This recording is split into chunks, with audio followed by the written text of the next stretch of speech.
Hi Instagram, no, hello YouTubers, because this might not be going out on Instagram, because, bear with, this is a new setup, and I'm trying to see if it works, and to see if I can upload a video to YouTube without my friend and colleague Sam sitting here holding my hand. So, if you're seeing this, Sam, it worked, thank you. So, this is going to be the new, this is not the studio, so it'll be the same as normal. In the sense that when I do one about the trans and queer community, it'll be on one side of the studio. When I do politics, it'll be on the other side of the studio. When it's random stuff, it'll be in here. In here.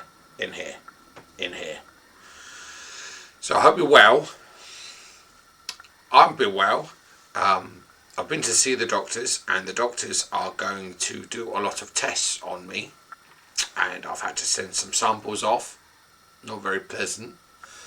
And I've wait to hear back from them when all these appointments will be. So they're going to do some probing, and they're going to do some scanning, and they're going to do things like that to see if there is anything seriously wrong with me. But I feel fine at the moment. Feel fine. So on this video, it's just going to be briefly and short. Now, I said when I did one on politics, I would be on the other side of my studio that's part of my bedroom that's separated into a studio and a boudoir. So this is sort of like a politics vlog, but it's just a ramble about my gripe with the Socialist Party. Now, as some of you know, I am a member of the Socialist Party in the UK. And to me, it's the only party which, for the long duration of my political experience, I won't say career, I'll say experience, has been the most inclusive and the most welcoming to the queer community. Now, the party is very small. It's a fringe party in the UK. It doesn't get that many votes. One of our candidates, like we did last year when we stand in the council elections, we're lucky to get over 50 to 100 votes for one of our candidates anywhere in the city. So we're a very small niche party, but we have a lot of heart. But the party, to my mind, is very much structured on the old model of political parties and the outreach that they do. Now, there's a joke in the left wing in this country that says parties like the Socialist Party are known as paper parties because all they have is their newspaper. And that's all the Socialist Party has, its newspaper. And it puts all its efforts and resources into the newspaper. And if you're aware of stuff in media, and you're involved in media, and you're involved in broadcasting, or you make videos, or you've got your finger on the pulse, you've got an idea of what's going on in media, you know that newspapers are not doing particularly very well at the moment. And they haven't been for a long time. The decline in newspapers is extraordinary. And it's not going to reverse anytime soon with the rise of social media and the internet. Now, the Socialist Party claims that the reason why they keep the party is its personal access to media, a form of media, in the form of a paper. And it's the only way they can get their message out. And it's what they primarily focus on. But it really annoys me. They don't do anything else. I'm not on Twitter anymore, X. Sorry, dead naming it. I'm not on X anymore. It's a cesspit. I don't want to go on there. I'm not interested what people I follow have to say because I'll probably go off them. It's just a place where people go on to spout their rants and either post happy pictures for the trans and queer community that no one sees because Elon's put a block on them when you use certain hashtags. It's horrible. I don't know why people who are left-wing are still on Twitter. They might say it's where I get my news from, but how do you know you're getting decent news? Now, you can't trust Twitter. So the Socialist Party has a presence on Twitter. I don't see it. I used to, up until about a year or so ago when Elon bought it and it became the cesspit that it is. But I don't go on there anymore. I'm on Instagram or Facebook. I see posts on Facebook from members of my local branch. On Instagram, I see posts on there. And the posts are normally only where they've had a stall, where they put their stalls out, sell the paper, sell their pamphlets, sell their leaflets, put their petitions. Or when they're advertising the newspaper, which the predominant headline of the newspaper is normally Tories out. When the Tory government's not in power, they're kind of lost for a headline. It's always Tories out. Excuse me for being exasperated, but you'll get the clue in a minute. Now, on Instagram, that's all they post. It's adverts for the newspaper, so the front page of the newspaper and a brief description of what might be in it, and pictures of the comrades out on stalls. That's it. Their YouTube channel, in the words of a member of our branch, is appalling. It's I can't remember what they said now. Their exact words were, oh no, I can't. They basically said it's appalling. It's a travesty for the party. They don't post anything on their YouTube channel. They put up speeches at conference, so once a year. They don't do any videos about theory. They don't do any videos that might be book reviews. Of their books. They don't do any pamphlets. They don't do anything like that. The most they do are videos, are audio blogs on their website, which are so appalling to listen to because they use an automatic robot voice. And they're soulless. There's no emphasis, there's nothing in the voice. It is somebody saying Trotsky was a good person and they did this thing in 1940. It's that. It's horrible to listen to. I would much rather one of the comrades read it out, recorded it and put that up. I could listen to that, but I can't listen to the robot voice. That's my head in. So they don't do a lot of outreach on social media, whether it be YouTube, not much on Instagram, maybe a post a day. They did one for the LGBT, for the queer communities, the day that I gave a like to. But that's the first time I've seen them talk about queer politics on Instagram for a while. I haven't seen them talking about queer politics and trans rights on YouTube, period. They used to upload their podcasts to YouTube.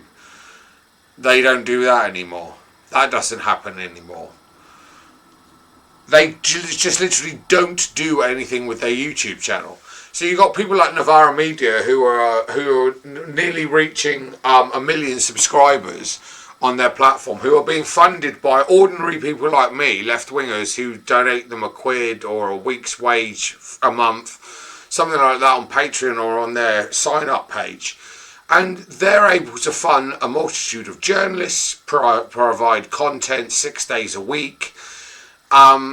They're able to disseminate their message out there, and they have a wide reach. And when the Socialist Party says, but it could be taken down, Novara was taken down. And there was such a backlash from the left and right-wing communities on things like Twitter, X, and Instagram, that YouTube were forced, because of the backlash they received from both wings of politics, with the argument of free speech being used, that they had to relent and give Novara Media access to their channel back, and they were back online. So much for state censorship.